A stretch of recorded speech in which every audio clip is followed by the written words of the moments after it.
Okay, but put as non-public events. okay, sounds good. I can do that right. The next one on my list is. I have a question still on Oh, this. sure. So under the section where it talks about IEP meetings, it says parents are not allowed to record during a meeting unless they've gotten permission from the superintendent 3 days before the meeting. I'm not understanding why this is something that we need to have in place. And also the consequence. So to me, if I understand correctly, if I'm an employee or a student breaks this policy, there's clear disciplinary violation, consequences. But if a parent records it, we're saying you now are subject to a trespassing violation for doing a recording. So the two don't even seem to match up. And I'm not clear why parents aren't allowed to record a meeting so that they could go home and share it with their spouse or listen to it or something. The reason why is because it ends up in verbal violations, and many times that happens and the school isn't ready for that, and it ends up on the news or the social media, and that's a violation of the students, other students involved privacy rights. Now, the parents have the right to do that, but it's not a good, thinking about what's good for the student, that's not best for the student. So. Wait, sorry, and it's- so if I'm a parent at an IEP meeting and I just want to record it, and if I can. haven't contacted, well, this says if I haven't contacted the superintendent 3 days earlier and asked his permission, I'm not allowed to. And if I do, then I now get trespassing violation. So I'm saying, I want to record it, and it's very clear that I can't go post it in places. It's my, anyways, but I'm not clear why The purpose we of the are 3 days. restricting that. Well, why are we even, so parents, my understanding, have you been contacted very often by parents who are asking for permission to record 3 days ahead of time an IEP meeting? No, I haven't.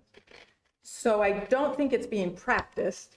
But I don't think parents are recording meetings, are they? Because I wouldn't want to hold a meeting and think that we're recording a meeting. I would want to have a face-to-face trust. Well, parents in Indiana legally can record a meeting unless we have this policy in place. Well, and if the question is about why do we have the 3 days versus the no trespass is because that is the only thing legally that a school can do Right, to a parent. It's you can't Right. discipline, like you said. right. We just don't have any jurisdiction over parents. That's the only thing you can do. So anything in a policy about a parent violating it is going to say they would be no trespass because that's the only legal authority schools have over parents.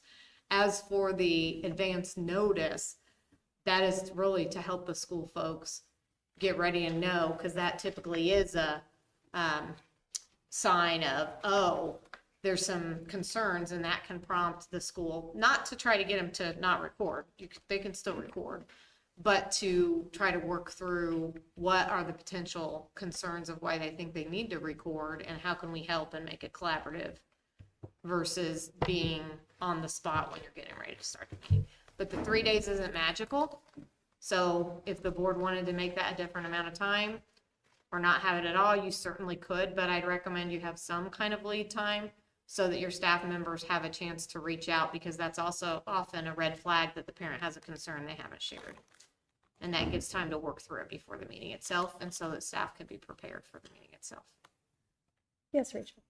Well, I was just going to say, I do think that when a meeting is being recorded, it definitely raises the fuel level of it and can be contrary to having a really important, productive conversation about what's best for the student. So I find the 3 days to be helpful in helping the staff member and staff members who are going to be there kind of de-escalate their concern over that. If I think I'm going into a meeting and somebody pulls out a phone and says, I'm recording this now, Yeah. that has a totally different feeling than my husband is not able to attend. I would like to record it so he could see it. Would that be okay? That is just a totally different scenario. Yep. And it's just a respectful, professional thing to do for our teachers and staff members, is how I would interpret that. Then to have time to make arrangements to have it recorded. That's Our another end too, aspect, yeah. because you can manipulate recordings. Correct, And and if there's that has distrust there, Yeah. that's up to a whole new level. And so I think it's important to be sure, one, everybody has the opportunity to really cross every T and dot every I, because we're talking mistrust now, probably, one. And two, I would definitely want both sides to be recorded. Correct. Yeah, so it's like you said, an opportunity to try to work through it, to see what's going on and to be prepared, and an opportunity to also be ready to record. So yeah, that's the purpose of it. Great, thank you. Okay,